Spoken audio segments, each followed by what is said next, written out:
जरूरी नहीं कि आपका वक्त खराब चल रहा हो, जरूरी नहीं कि आपका वक्त खराब चल रहा हो सकता है कि सामने वाले का वक्त ज्यादा अच्छा चल रहा हो। लोग अक्सर कर दूसरे जीवों को, दूसरे लोगों को देख करके दुखी हो जाते हैं कि उनके पास इतनी उपलब्धियां हैं, उनके पास इतने संसाधन हैं, वो इतने ऊपर कैसे पहुंच गए, उनके पास इतनी सारी सुविधाएं और व्यवस्थाएं कैसे आ गई।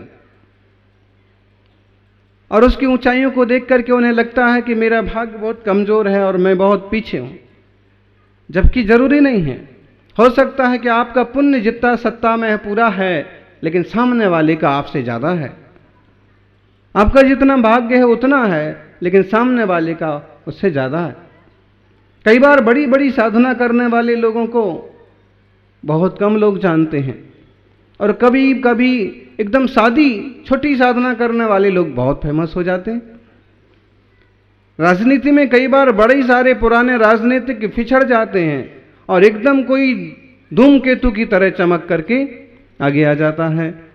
व्यापार में देखिए, वर्षों की पीढ़ी कई बार उतनी सक्सेस नहीं हो पाती, पिछड़ने लगती है, और कई नई पीढ़ी आकर के काबिज हो जाती है।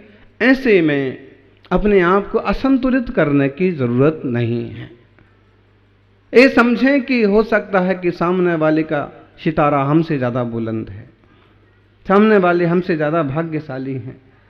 और अगर हमें यह सोचना ही है, तरक्की करना ही है, तो हम महावीर स्वामी को देखें कि ऊंचाइयां पाएं तो महावीर भगवान की तरह पाएं। जिस ऊंचाई को छूने के लिए लोग तरस जाएं, ऊंचाई पाएं तो श्री राम की तरह पाएं, ऊंचाई पाएं तो गुरुदेव सन्मति सागर जी की तरह। यानियों मुनिराजों का केस लॉन्च। जैन शासन की कठिन कठिन साधनाओं में एक कठिन साधना ये है, इतनी स्वाधीनता कि हम अपने सिर पर भी किसी साधारण व्यक्ति से बाल नहीं कटवाएंगे, कारण हमारे पास देने को कुछ नहीं है। दूसरी बात, बाल कोई काटेगा, जीभ भी मारे जाएंगे, उसमें जुएं भी कदाचित हो सकते, वो भी मारे जा सकते हैं। तीसरी बात, वैराग्य वृत्ति। जब बाल अच्छे हो जाते हैं तो सुंदर सुंदर दिखते हैं और लोग आकर्षित भी होते हैं। धर्मेंद्र जी को तो कोई यूं दान दक्षिणा देके चला जाता होगा। तो बालों से एक सुंदरता बढ़ती है, और मुनियों के शरीर की सुंदरता से कुछ लेना देना नहीं है, इसलिए वो केस लॉन्च कर लेते। ज्यादा सुंदर दिखे तो कहीं अपना संयम, अपना वैराग्य ही संकट में ना पड़ जाए। हैं, संसार तो वासना की भट्टी में पड़ा हुआ है, कोई भाग्यशाली जीव निकल पाता है। वो भड़भूजा होता था ना, आजकल तो सारे पुराने सिस्टम खत्म होते जा रहा है। जैसे नहीं तो चने भूजने वाला बड़भूजा होता था और उसमें चने पड़े रहते और बहुत ढेर सारे चने, और उसमें सेके जाते थे। कोई कोई यूं छल करके बाहर आ जाता था। 10-20 किलो चने पड़े हैं, उसमें से ये 2-4 चने, 10-20 चने बाहर उछल के आ जाते थे। ऐसे ही इस संसार के बड़ भूजे में सब तप रहे हैं, ये 2-4 चने उछल करके बाहर, 10-20 चने कोई बाहर आ गए हैं भाग्य से। नहीं तो विचित्र है संसार की लीला, ऐसा न समझना। लोग अक्सर आरोप लगाते हैं कि पुरुषों में विकृतियां ज्यादा होती, कोई जरूरी नहीं है। दुनिया में ऐसी महिलाएं भी मिल जाएंगी कि पुरुषों से ज्यादा विकार वाले, और पुरुष और महिला तो छोड़ो, जानवरों में भी बहुत विकार हैं। तो विकार तो जीवों में भरे पड़े हैं। कोई भाग्यशाली जीव है जो निर्विकारता की दिशा में, परमात्मा की दिशा में कदम बढ़ाता है, वासनाओं को जीतने का प्रयास करता है। वरना ये दिगंबर मुद्रा और फिर केस लॉन्च और फिर 24 घंटे में, 48 घंटे में केवल एक बार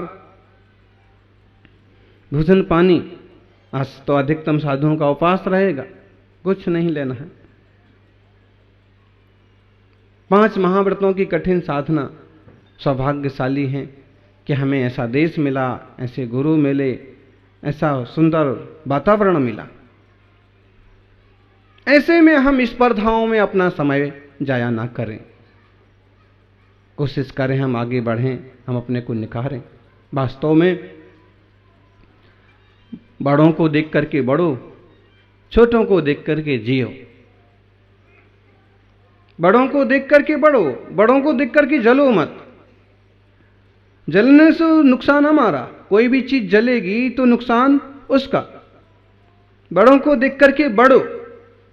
कई बार हम प्रवचन में ऐसा बोलते हैं कि कुछ लोगों को इस चीज की शिकायत होती है कि अमुक जाति, अमुक कौम, अमुक लोग बहुत जल्दी आगे बढ़ जाते हैं और छोटी सी दुकान करके और एक दिन बड़े उद्योगपति बन जाते हैं, और हम दिन भर मजदूरी करते हैं और अमुक तरह के धंधे करते हैं और कुछ भी सक्सेस नहीं होते।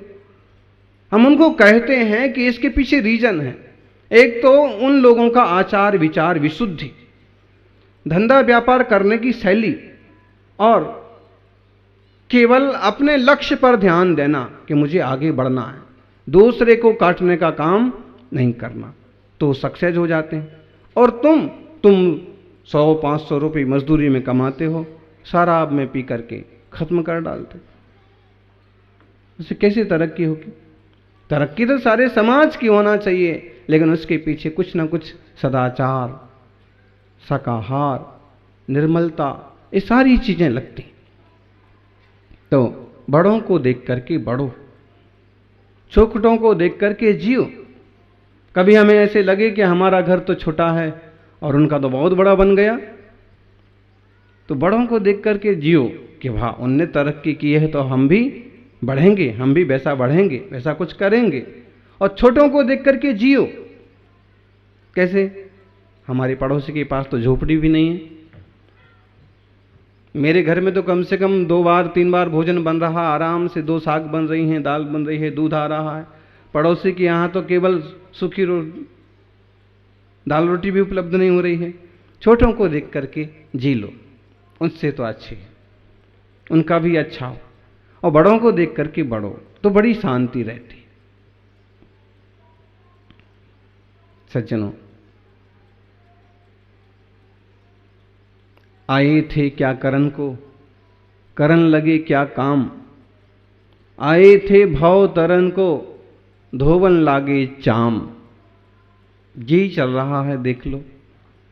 अपन सबका जन्म इसलिए हुआ है कि अपन भव से पार जाएं, और भव से पार तब जाएंगे जब स्वरूप अस्तित्व बोध हो, स्वरूप संवित्ति हो। मैं हूं कौन? मैं हूं कौन है?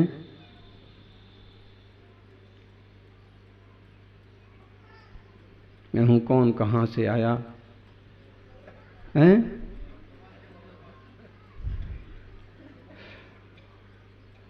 एक बहुत अच्छा प्रश्न है। मैं कौन हूं, आया कहां से, और मेरा रूप क्या? संबंध दुख में कौन है, स्वीकृत करूं परिहार क्या? इसका विचार विवेक पूर्वक शांत चित्त से कीजिए, तो सर्व आत्मिक ज्ञान का आनंद का रस पीजिए। मैं हूं कौन? बोले डॉन। सारी दुनिया है तो जो विकार में पड़े हैं, कसाय में पड़े हैं, तो हर स्तर पर कोई ना कोई किसी न किसी रूप में है। जिसने अपने को नहीं समझा, वो हर एक जीव किसी ना किसी तरह से कसायाविष्ट है। ऐसे में आप उसका कुछ भी नाम रख दो, कोई फर्क नहीं पड़ता। सच में तो आत्मदृष्टि हो, मैं कौन हूं। इस देह में नहीं हूं। ये तो वैसे ही चोला है जैसा ऊपर से अपन ने ओढ़ रखा। आपने श्याम वर्ण का वस्त्र पहन रखा है, आपने पीत वर्ण का, आपने श्वेत वर्ण का। जैसे वस्त्र पहन रखा है ना, तो वस्त्र का तो ये है कि आज पहना कल उतार देंगे, शाम तक उतार देंगे, 2-4 दिन में उसको चेंज कर लेंगे जरूर। लेकिन ऐसे ही प्रभु महावीर कहते हैं बॉडी भी है। गीता में भी एक ऐसा श्लोक आया, जीर्णानि वासांसि यथा विहाय पुराने कपड़े को छोड़ करके जैसे लोग नया कपड़ा लेते, वैसे ही आत्मा पुराना शरीर छोड़ करके नया शरीर स्वीकार करने चला जाता है। ये समझना केवल देह हम नहीं हैं। आए थे कछु करन को, हमारा जन्म तो कुछ और करने के लिए हुआ, और करन लगे कुछ काम, करने कुछ और ही लगे। आए थे भवतरन को, धोबन लागे चाम। चाम धोने में तो समय जा रहा है जी। देख लो, सुबह से क्या होता है, सबसे पहले जागो तो मुंह धो, मंचन करो, फिर नहाओ। दिन में आजकल तो लोग 3-3 बार नहाने लगे, और कुछ लोग तो ऐसे डीठ हैं कि बाथरूम में घुस जाएं, जब तक घरवाली 2-4 बार ना चिल्लाए तब तक बाहर भी नहीं निकले। और आदमी तो घरवाली के चिल्लाने पर निकल भी आए, लेकिन घरवाली जाए तो चिल्ला भी नहीं सकते।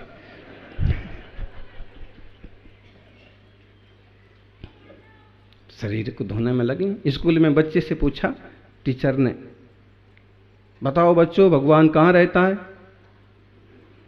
बच्चे तो बच्चे हैं, उनको इतना क्या पता। तो किसी ने कहा ऊपर, किसी ने कहा नीचे, किसी ने कहा मंदिर में, किसी ने कहा दिल में।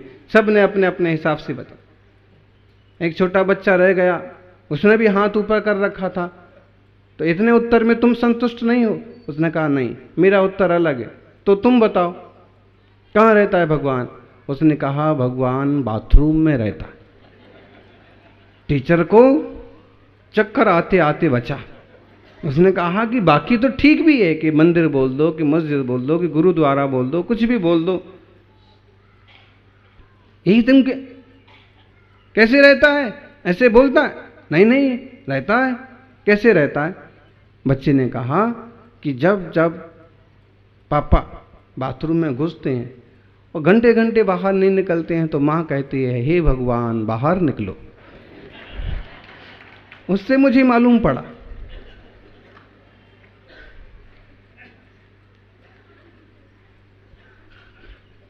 देखना लोगों को देह का कितना ज़्यादा लगाव है, कितना ज़्यादा जुड़ाव है, कि उसमें घंटे घंटे जाते हैं सजने में, संवरने में। ज्ञानी ग्रस्त है, श्रावक है, सजेगा संवरेगा, अच्छे से बन के रहेगा, लेकिन उसकी दृष्टि होगी आत्मा पर। मुनिराज तो जैसे बाहर से वैसे भीतर से, बाहर से भी देह से मतलब नहीं, वैसे अंदर से भी विकारों से मतलब नहीं। ग्रस्त गृहस्थी में है तो भी इतनी समझ रखेगा, देह दृष्टि नहीं करेगा। क्या करेगा फिर? आत्मदृष्टि। और ये अपने आप को करना पड़ेगा।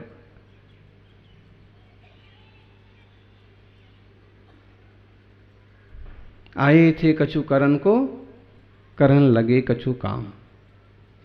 आए थे भवतरन को, धोबन लागे चाम। यहां तक कि हम भूल ही गए सिद्धार्थ, हम भूल ही गए कि हमें क्या करना है, क्या करने आए थे।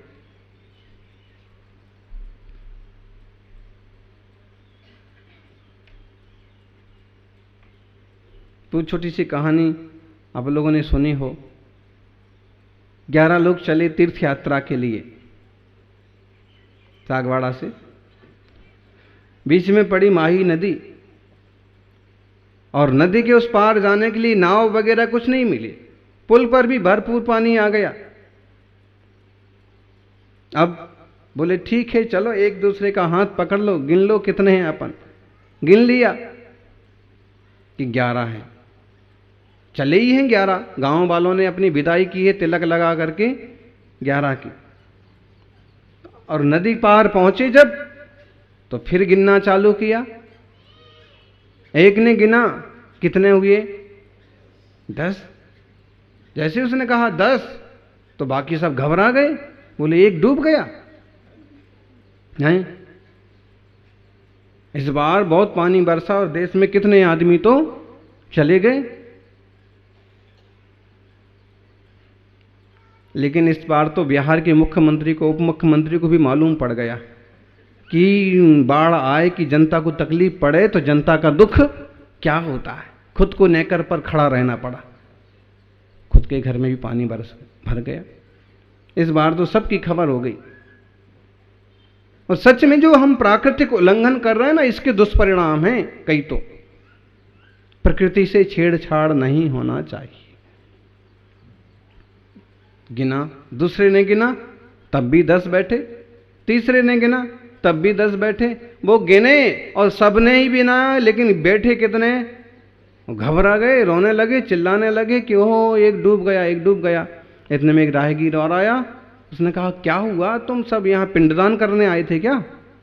क्यों रो रहे हो? उसने कहा पिंडदान करने तो नहीं आए थे, लेकिन हो गया। हम तो यात्रा पर निकले थे, 11 लोग निकले थे और 10 बचे। उसने एक नज़र घुमाई तो देखा कि 10 तो नहीं हैं, तो 11। उसने कहा कि देखो अब मैं गिनता हूं, लेकिन मैं सबको एक एक, जितनी बार आवाज हो तुमको तब मालूम पड़ेगा कि कितने हो गए। मैं एक झापड़ मारूंगा एक एक को, जितने बार जोर की आवाज हो समझना उतने एक एक लाइन में खड़े हो जाओ। और उसने एक लगाया, सब बोले एक, उसको हटाया। दूसरा आया, उसको एक लगाया, 2। तीसरा आया, उसको भी एक लगाया, 3, और एक निकलते गए और 10 हो गए। 10 के बाद 11वां तो था ही, उसको भी एक लगाया, बोले 11। आप तो बहुत चमत्कारी पुरुष मालूम पड़ते हो, आपकी झापड़ में जरूर कोई शक्ति है। हम लोग तो 10 ही हो रहे थे, 11 कैसे हो गए? उसने कहा मूर्खो, तुम 10 तो गिन रहे थे, लेकिन अपने आप को नहीं गिन रहे थे। आदमी 2 तरफ से भूल करता है, या तो अपने आप को बहुत ज्यादा ही समझता है। कभी कभी अपन बोलते भी हैं कि आपने आपको कुछ ज्यादा ही समझने लगाई, या तो कभी कभी अपने आप को इतना एक्स्ट्रा ऑर्डिनरी समझता है, या फिर कभी कभी उसको, कभी कभी क्या अक्सर उसको स्वरूपास्तित्व का बोध ही नहीं है, या तो अपनी सत्ता का बोध नहीं है। थोड़े से जीव हैं जिनको आत्मसत्ता का, प्रभु सत्ता का, परमात्मा की सत्ता का बोध है। नहीं तो बहुतांश जीव ऐसे हैं कि बस अपने ईगो में, अपने अहंकार में जीते हैं। ज्ञानियों ध्यान दें, हम भी हैं, और हम कुछ वस्तु हैं, हम कोई आत्मा हैं, हम कोई पवित्र परमात्मा है। और इस आत्मा का विकास होकर के ही यही सिद्ध होता है, यही शुद्ध होता है, यही प्रभु होता है।